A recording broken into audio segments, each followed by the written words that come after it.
তুই ঢোকো, ও doctor patient ঢোকো।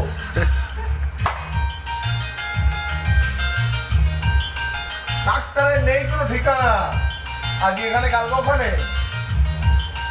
আমার সাথে মুখ দেখাতে গেলি ঢোকো দাও, 500 ভিজিট। ক্লিনিকের সন্ধান তিনি দেবেন, 100 টাকা যদি ক্লিনিকের বিল হয়, অর্ধেক দালালি ডাক্তারে ছাড়ো বেরোচ্ছে ডাক্তারে। রোগীরা তো রোগী নয়, খদ্দের এখন, খদ্দের পাঠালে কমিশন। ক্লিনিকার পাঠাও, আমি নেবো, আমি আছি। না গর্ধব জনগণ, গর্ধব জনগণ আশাই জবাই করে প্রকাশ দিবালোকে, ওদের আছে ক্লিনিকার চেম্বার। চাটিয়ামের মধ্যে আমি আছি, এসো। ও ডাক্তার এই বলতে পার